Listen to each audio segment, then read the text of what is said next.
Hi, I'm Joe Rourke. We're going to be going through a walkthrough of the change management prototype.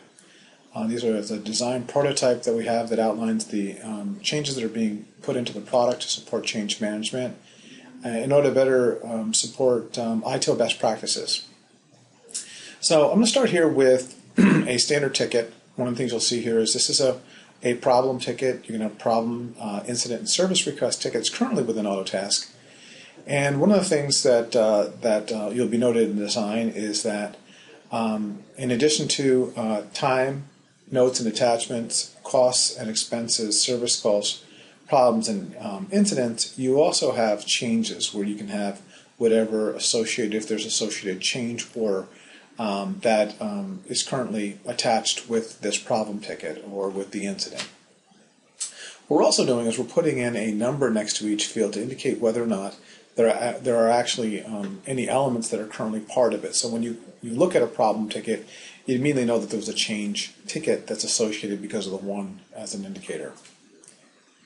So one of the things that just click on as an example is to show you that within the problem ticket, if I were to look at the change orders that were associated, I would have a list of the change orders that were associated with this problem. I have the ticket number, the overall account, title, status, primary resource, and the change approval status, because change orders can have a current status of approval. We're talking about the various levels in a second, but this would give me the listing. I could click in and go directly into that change order. I also could remove the association that this ticket was no longer associated to the change order. There's also some quick links here that you'll see that right from a problem ticket, I can associate either an existing change request or I can create a new change request and open up a new change request for the ticket. Now, a couple of other things that you can do is this will show you that a ticket when the ticket has one or more associated change order requests. So you can actually see here the ticket has one change request waiting for your approval. So you can see that immediately in terms of a problem ticket. You'll get that notification at the top. In terms of a tools menu, in addition to within the change area, the tools menu has a pull down that allows you to associate the existing change request or create a new change request. And this is from the top menu bar that is within the ticket. One of the things that you can do from an individual ticket is do a print preview of a ticket. The print preview always allowed us to choose which sections we wanted to see, and there's a section that indicates whether or not you want to see the actual change information that's associated to that ticket. It would show you any change orders that are associated with the ticket that you are printing out, and you can choose by clicking on or clicking off whether you want to include it or not. In terms of associating problems and incidents, there are a series of pop-ups that basically come up that just that will just confirm whether or not you want to associate a base incident with a problem, or you want to associate the problem ticket with one or more incidents, and basically just confirms via OK or cancel whether you want to do that. Change management, the base structure of a change management all is a change request, and it is a ticket of type change request. So here we have an example of a change request ticket. The top of the ticket that has the ticket information account, very similar to information on the various other ticket types, other than the fact that it has a type of change request. There are a series of tabs, very similar to seen before, of the related information. It will show you the list of problems that are associated to it or incidents. There's also a change info tab that will provide a list of the change information. Well, one of the things I'll do is I'll just show you the problems ticket is that the problems tab will bring up a list of the problems that are associated to that change request. So right from the change request, you can associate additional problems, which would basically do it. allow you to search and find the problems that are associated, or create a new problem if you had an existing change request and someone came into a problem and you wanted to relate the problem to the change request. You also have an incidents tab. I'm going to go over to the change info tab, and the change info tab that's associated to a change request will provide information associated to the specific change request. And these are user definable, a series of questions which you wish to record about the change request. As a default, we have things like impact analysis, implementation plan, rollout plan, backup plan. What's the information that you need to record regarding this change request that your approvers are going to want to know about? What is the level of impact? What is the implementation plan? If there is a problem, how are you going to back it out? After you're done, are there any review notes? And you can define what kind of questions that you want to record. Here, you can also optionally attach a document, which was basically change information if an attached document is something that you want to use. Now, the Approvals tab will show you the number of approvers, and this basically is telling me that one person has approved it so far of the 5 that are currently associated. So let's go in and we'll take a look at how the Approvers tab works. And the Approvers tab, when you drill into it for a change request, first of all, is an area where you can manually update who's currently assigned. It has the concept of a change approval board, where you would actually choose who is the approval board that has a list of associated resources. And you can indicate whether or not all approvers must approve it or just one approver has to approve it in order for you to move forward.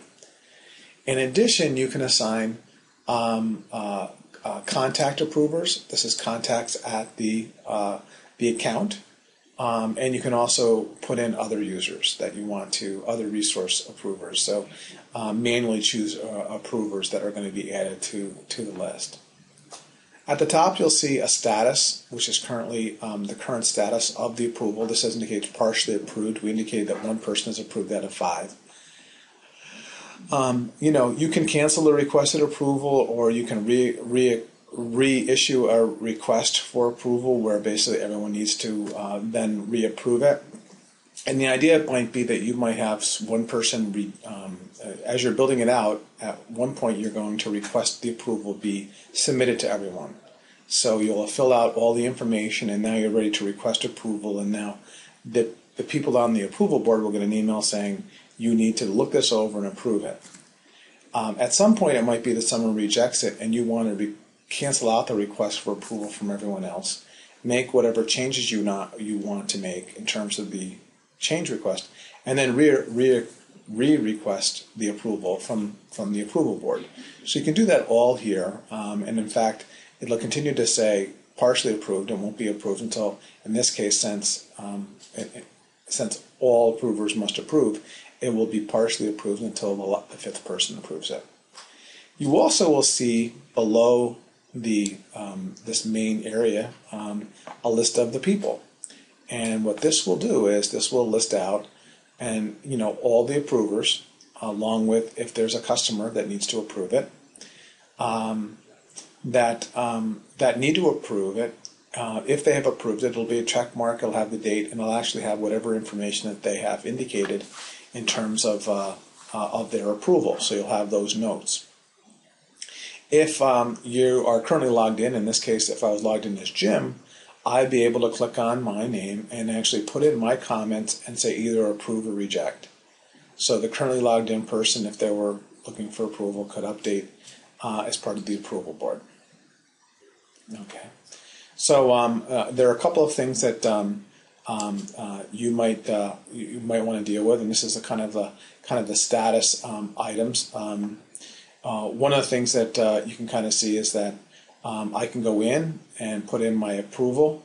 You'll see that it has the approval date and time, but it might be that initially I reject something, or initially I approve something, it gets resubmitted, and then I reject it. And I can basically put in my approval and basically stages of rejection in terms of it when it gets resubmitted. Resource and contact level approval. One of the things that you'll see here is that the ticket belongs to a queue that's not visible in the client access portal. You get a message regarding that, or the approval is inactive. Basically, just allowing someone to be aware if you're sending this out for approval, and for some reason the ticket contact wouldn't be able to see the information. Ticket contacts will approve a change request via the client portal. In terms of the ticket detail, one of the things you'll see on the ticket detail view is, again, if you come into a change request and it's waiting your approval, there'll be this notification that you can click on to get right into the approval screen. On a change request ticket, the print view, if you do a print view, there will be checkboxes up above to include the change info along with the approval list of the people that are associated. So you can kind of see what information do I want to include. I want to include the problem tickets that are associated with the change request, the change info. I want to include the current approval status along with the people that have approved. In terms of ticket history will indicate any history of approvals. So this will actually give you the overall history on the ticket. I can actually see that someone has approved it, someone rejected it, someone approved it, the change request, the impact analysis was then changed. The change request change approval board was changed. Nice thing about this is it allows you to actually go through multiple change request approval boards. It may be that initially you have to get a design approved by a certain group of people. Then you have to have something from production approved. Maybe you need something then from QA approved. And you can go through a series of approval boards where different people have to approve it based on the stage you are at with the change request. So talking about that, let's go to talk about change approval boards, and we'll go to the admin module. And one of the things is that there's a section for within the service desk portion of the admin module for change approval boards, where you can create these change approval boards. The change approval boards will allow you to define the name of a change approval board, and what you can do is add a description, whether it's active, and then include a list of internal resource members, and then include whether or not do you want the ticket contact. Do you want a primary account contact? Do you want a parent account contact? So maybe it's the primary contact at the parent account, or do you want an account owner? So these would, based on assigning, if you indicated ticket contact, then whenever I assign the approval board, then the contact on the ticket also becomes part of the approval process. It might be, as in a case, you have a design that needs to be approved by the primary ticket contact.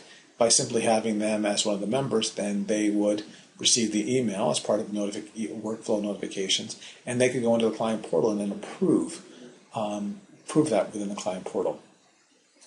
As part of admin, we also made the info fields configurable, so you can go into admin and then indicate within the admin module the list of the fields that you want to create and have it either be, and also whether or not you want them visible within the client portal. There may be information regarding the change request. You may want to have a design, you may want to have the rollout plan, but the backout plan, the risk analysis, other fields you may not want to be having appearing in the client portal. So you can control that within the admin module for the change info fields. In terms of new tickets and creating a new ticket, the current field that we have for the ticket type, which allows you to specify whether or not something is an incident or problem, also has the option of being a change request. So when you're creating a ticket, you can indicate that it is of type change request. Based on that, you will have Based on that type of ticket, when you look at the ticket detail, that controls the tabs that appear. But it also controls the notification options, because a change request has change approvers. So one of the things that if it is of type change request, when you create the ticket, you can indicate, do I want to notify the change, or if I edit it, do I want to notify the change approvers that are on the ticket of the change. So you can just simply check off the fact that you want them. The only change for secondary resources is that it just moved down to the field. We also made changes to time entries. So when you're making a time entry on a ticket, in this case, you would have the change approvers if it was a change. If it was a change for a change request, if you did a new edit ticket note, again, you'd also have the change approvers associated to it. And if you had forward modified ticket, in terms of forward modified ticket, you could forward modify. In this case, you can kind of see one of the things we have is apply the same changes to selected tickets in any instance associated with the problem tickets. So basically, the ability of doing a modification. And then forward modify notifications will include, again, change approvers. So everywhere where we have the manual notifications within Autotask, if it is a change request ticket, you will have the ability of seeing the change approvals and notifying them of the change manually. Deleting a ticket, we have updated delete. If you have if you can delete the ticket, one of the things we do is restrict the ticket based on your capability. So when you choose to delete, it will look to make sure that if it is of type a change request, does it pass all the existing security restrictions?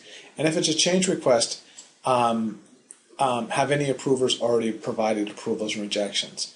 So if I have an approval team on here and they've already said yes or no, you can't just delete the change request after someone says no. And does any of the tickets have any associations to any existing tickets? So really what someone has to do is go down through and actually make sure that they're only deleting a change request that basically hasn't gone through any kind of approval process and doesn't have people associated to it. In terms of default notification, you can modify the default notification settings for new tickets to include change approvers if it is a change request ticket.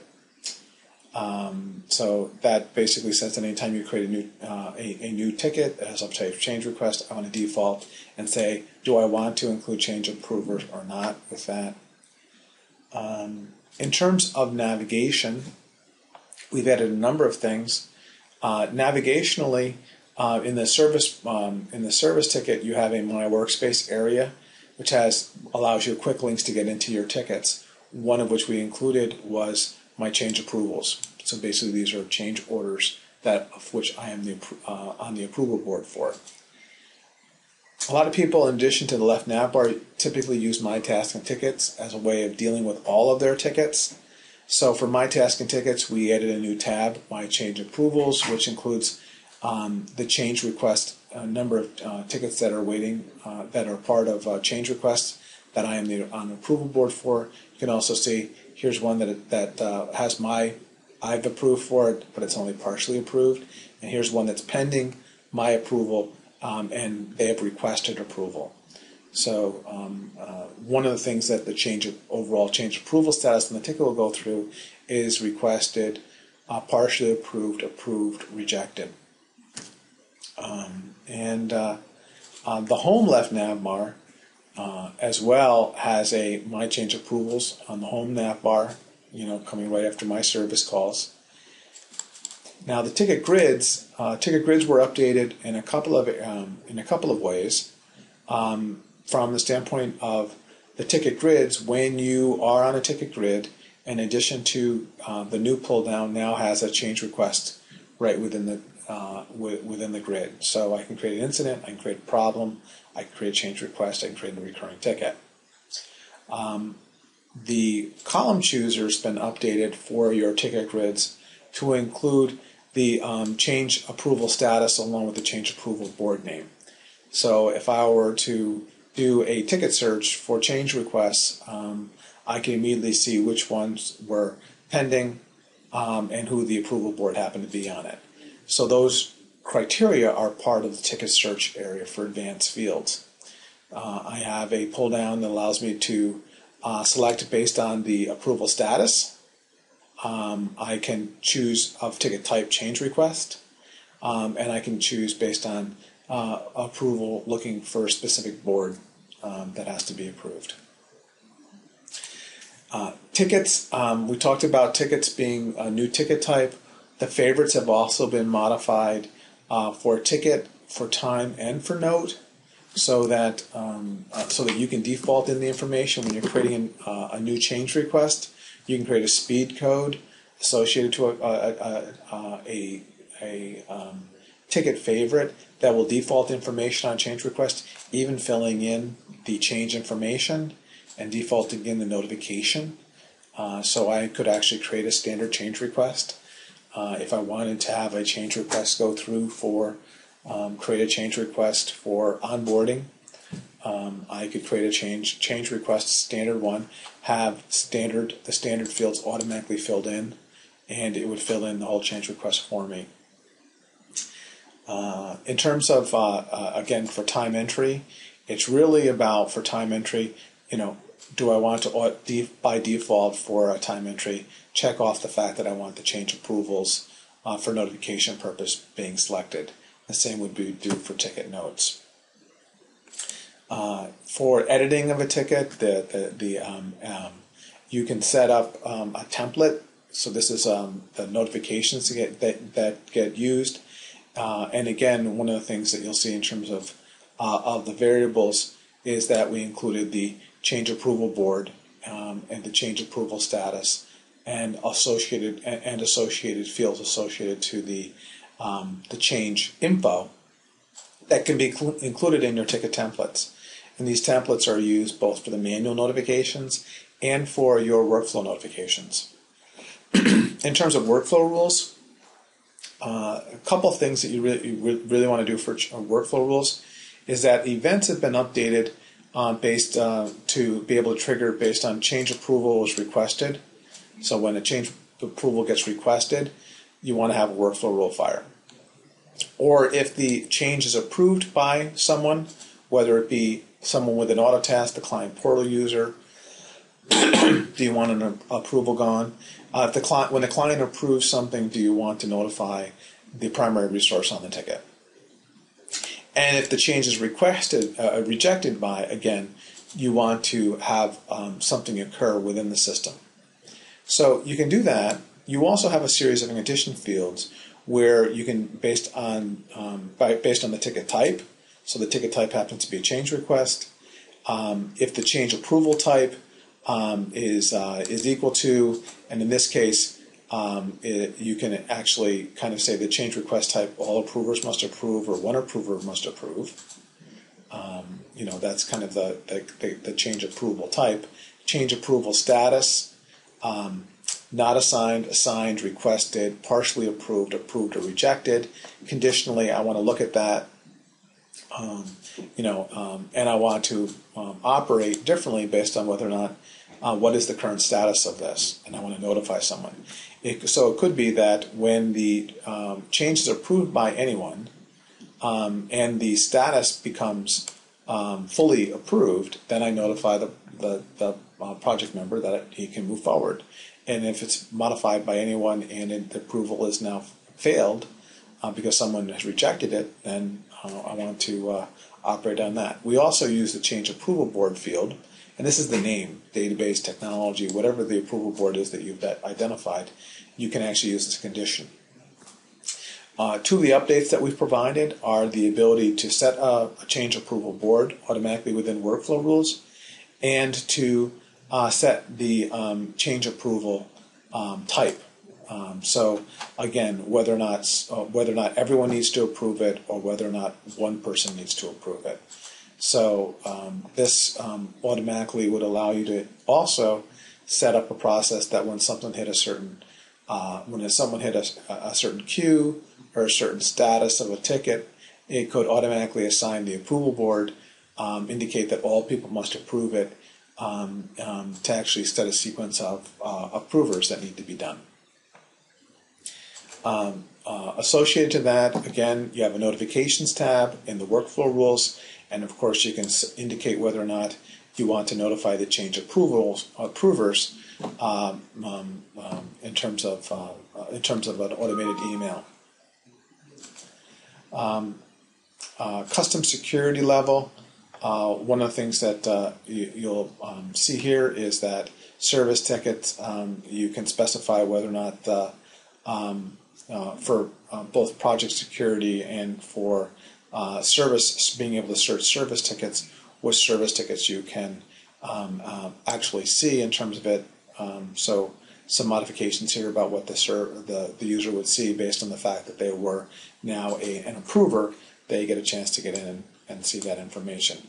The client portal, this is the way in which if you have a ticket contact or even the primary contact for an account or the parent contact for an account based on the fact that they're associated to an approver, when they log in, they would receive an email indicating something was ready for their approval. When they went into their client portal, they would have a message indicating you have one change request waiting your approval, with the ability of viewing that change request. Okay. When they go into the list of tickets waiting their approval, they would have a ticket, and it would indicate what is the current approval status. They would be able to bring up that ticket information within the client portal. It would include the base information of the ticket, similar to what they see in the client portal. It would also include the related problem tickets, if the problem tickets are for their account, the incidents, if the incidents are associated with their account, along with the change request tickets that are associated to that element. So this is an example of a base ticket where it has a change request ticket that's associated to it. The change request ticket itself not only has the base information, but you can also see at the bottom they can indicate approval or rejection. So, and along with their reason. Now, one of the things that happens again is that they've already approved it. It will mark you approved it, but allow them to update their approval or reject it with another information. So even when you approve something, you can take multiple times and do multiple updates to the overall approval. In terms of Live Mobile, we've done some updates planned for Live Mobile so that when the base ticket has a related change request, it will appear underneath the base ticket. This actually has the previous UI. We recently updated the UI on the Live Mobile, so the functionality will be presented here, but it will be in the updated UI that came out. Editing a ticket. When you edit a ticket, one of the things you'll kind of see here is that you have the ticket type choice, which will allow you to choose a change request. In terms of a change request ticket, in terms of the ticket detail, one of the things that will be marked is that the ticket number will indicate that it's a change request. Again, you'll have the problem incidents, but you'll also have the change info and the list of approvals that are associated with that change request, all available from your phone. You'll be able to edit the change info to update specific information like impact analysis, and you'll be able to approve or reject a change request from your mobile device. Some of the other areas that will be updated associated to change requests are live reports. So we'll be updating a series of live reports, and one of the things you'll see is that we'll be making the change approval board, the approval status, and the approval type available within a series of our live reports. They'll also be added into the report data warehouse for availability, the web services API for people that are using the web services. In terms of email processing, one of the things that will also be happening is that if the ticket has a valid ticket number and you get an email, you'll be able to reply and add a note onto a change request ticket as you currently do for incidents and problems. And of course, it will handle the duplicate ticket handling. So that's the basis of the change request system, from the ability of creating a change request, associating it directly in associating with problems, incidents, so you get that information, the approval board along with the series of approvals you can do, the automation through workflow rules and notifications to streamline the process, building in the client from within the client portal so that they can be involved with the approval process and also see the status of a change request, the integration into reporting so that you can report on the information, ticket searching, and live mobile, really as part of a foundation building out the overall functionality for ITIL support. So that concludes presentation. Thank you very much.